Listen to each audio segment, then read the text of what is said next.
Buenas tardes a todos, gracias por estar con nosotros.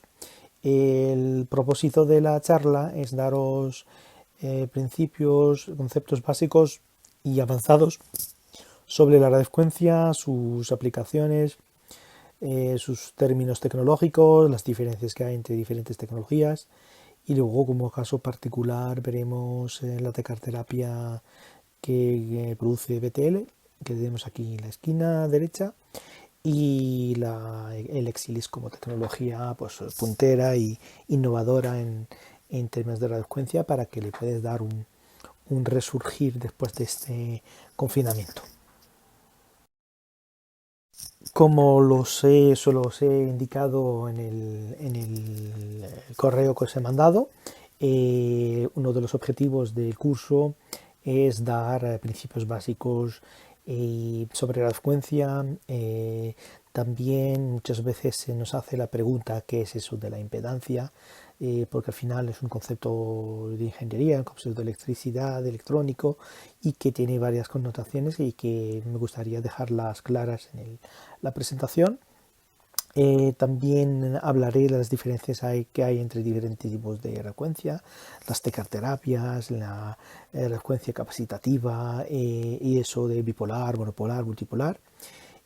También que hay que dejar bastante claro. Luego hablaremos de la tecarterapia, sus resultados, por qué funciona y por qué no. Y luego pues hablaremos también del Exilis, sus fundamentos, tecnología que lleva dentro y todo lo que está relacionado con sus protocolos para tener una visión más amplia sobre esa tecnología y cómo funciona en los pacientes y por qué tiene tanta fama. No olvidáis, como lo puse en la primera diapositiva, el Exilis tiene muchos premios, ha ganado muchos premios, diferentes FDAs, diferentes aplicaciones, y de hecho su eslogan es de la cabeza a los pies. Está claro que para poder hablar de radiofrecuencia tendremos que definir el tipo de energía que estamos transmitiendo a nuestro paciente, desde una máquina a nuestro paciente. Podemos definir cuatro tipos de energía o cuatro tipos de fuentes de energía. La energía mecánica es la energía de contacto, bueno, la presoterapia, la conterapia, las ondas de choque, las energías IFUS, y luego están las energías de origen térmico. Se aportan calor, sería una máquina que calienta, pues un saco sauna, y si es una máquina que quita calor, sería una criolipólisis, por ejemplo. Luego, la tercera fuente de energía que utilizamos muy a menudo en las consultas de medicina estética, dermatología y cirugía plástica es las energías lumínicas. Ahí metemos los equipos de IPL, metemos el láser, metemos las bioestimulaciones LED, y es una, digamos, la técnica más conocida, más aceptada también por el público. Y como cuarto tipo de energía, y que es la que nos interesa hoy, hablaremos también de la energía de tipo eléctrico, en el cual pues incluimos en ese grupo pues todos los electropistolís, el plexer, la electroestimulación muscular, la frecuencia y las electroterapias en general. Esa es entonces la forma de ver, la forma de entender la transmisión de energía desde una máquina a un paciente. Tenemos que utilizar un tipo de energía para un tipo de aplicación y podemos mezclar tipos de energía para conseguir efectos interesantes. Por ejemplo, todo el mundo sabe que después de hacer un efecto lipolítico, tanto con criolipólisis como con radiofrecuencia, como con energía lumínica, podemos inducir la grasa licuada o la grasa conseguida o la grasa liberada, la tenemos que drenar. ¿Y cómo la drenamos? La podemos drenar con macoterapia, con una presoterapia. Así que las técnicas, las energías son sinergéticas y se intercomunican, o sea, se combinan para conseguir resultados óptimos. Siempre que queremos hablar de corriente eléctrica es muy difícil conceptualmente entenderlo. La cosa que no vemos es difícil entenderla porque no la vemos. La podemos percibir, la podemos sentir. Si nosotros ponemos la lengua en una pila, notamos un tacto metálico, una sensación de vibración, una sensación de que nos está atravesando una corriente. La corriente siempre es desagradable, cada uno de nosotros nos ha dado un chispazo por la electricidad estática, por que esté encima de una bolsa o algún sistema aislado, o por alguna máquina, le tocas el metal y te da un chispazo. Esa fuente de energía, esa fuente de corriente, esa fuente que descarga eléctrica, para que pudiera funcionar siempre tiene que haber dos polos. La palabra polo a lo mejor no la podemos entender, la podemos asociar a una pila que vemos el símbolo más y un símbolo menos, y decimos, ese polo negativo, ese polo positivo. Pero ¿qué quiere decir eso de polo, no? Polo es un estado de carga, o diremos el volumen de carga que puede tener un dispositivo, una fuente de energía. Para hacer el símil más fácil, diremos desde un punto de vista conceptual, el polo positivo o el polo negativo es donde están acumuladas las cargas negativas. Si fuese una cascada de agua, el polo negativo representa la parte superior de la cascada y el polo positivo la parte inferior. Así que los electrones, que son las cargas que se mueven de un punto A a un punto B, o sea, desde la parte superior de la cascada a la parte baja de la cascada, son el flujo de electrones, o el flujo de electrones también la llamamos corriente eléctrica. Entonces, el símil de una cascada, que vemos que son agua que está cayendo, lo mismo pasa dentro de un cable eléctrico que une dos polos, pasará la corriente eléctrica a través del cable del polo negativo al polo positivo. Este movimiento lo llamamos movimiento eléctrico, corriente eléctrica, cambio de polaridad. Vamos a dar muchos nombres, pero lo más importante de todos es, diremos que el movimiento de cargas eléctricas.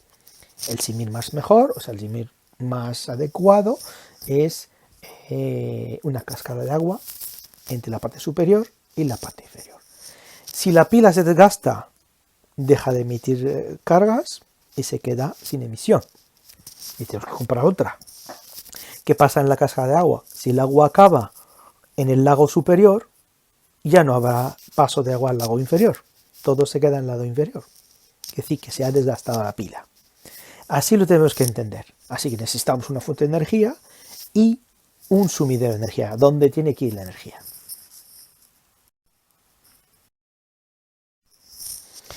Para poder entender justamente pues, los tipos de corrientes eléctricas que existen, tanto desde un punto de vista industrial como desde un punto de vista físico o de ingeniería, existen dos formas de energía eléctrica. La forma continua, que es la que está indicada en la parte izquierda superior, que veis que el flujo de corrientes va de un lado a otro en una sola dirección.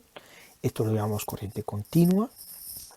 Luego tenemos la corriente alterna, que el flujo de electrones una vez va de izquierda a derecha y otra vez de derecha a izquierda, es decir, hay una inversión de polaridad. Antes de explicar eso de alterno y continuo, me gustaría dejar claro algunos aspectos. Os recordáis antes la bomba, la cascada de agua.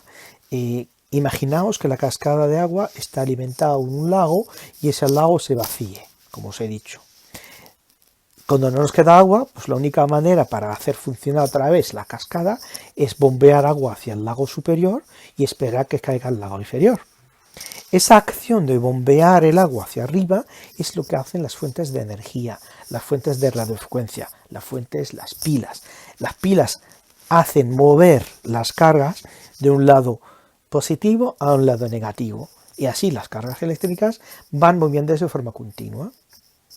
Ahora bien, si el polo positivo fuese negativo y negativo fuera positivo, la carga iría al lado opuesto, es decir, en vez de que la cascada vaya hacia abajo, irá hacia arriba. Lo que hace la bomba en el fondo es subir las cargas de abajo para arriba. Entonces, los polos cuando se inviertan, hablamos de corriente alterna, es decir, de va y ven. Nunca sabemos cuál es el polo positivo, cuál es el polo negativo, cuál van cambiándose. Y ese cambio se cambia por ciclos, como podéis ver en la curva que va moviéndose sola. Ves que una vez en un punto determinado es positivo, en otro punto es negativo. Va haciendo ciclos o hercios, ¿no? Decimos cambio de ciclo, cambio de hercios. Entonces, La velocidad del cambio de ciclos puede ser un parámetro que debemos entender y lo veremos a continuación. Pero antes de pasar a esto, dejaremos claro cuatro cosas para que os quede conceptualmente la idea. En un enchufe eléctrico de casa no nos pone el electricista dónde está el más y dónde está el menos. Así, cuando no los ponen, quiere decir que hay más y menos a la vez. Es alterno, corriente alterna. Así que, eso sí, muchos sitios te ponen en neutro. Es decir, donde va la energía, donde viene la fase y donde va es donde está el neutro. En el caso de la radiofrecuencia, cuando utilizamos un paciente, tenemos la fuente de energía, que es el terminal, y donde irá la energía es el neutro, para que el neutro, digamos, no tenga carga, que sea el punto cero. Así que para nosotros es importante en la radiofrecuencia siempre tener un neutro, un lugar donde ir. Así que los parches eléctricos, todo esto se considera como energía neutra, energía sin emisión, son energía de recepción. El movimiento de cargas eléctricas también es importante, tiene una forma sinusoidal, como una onda.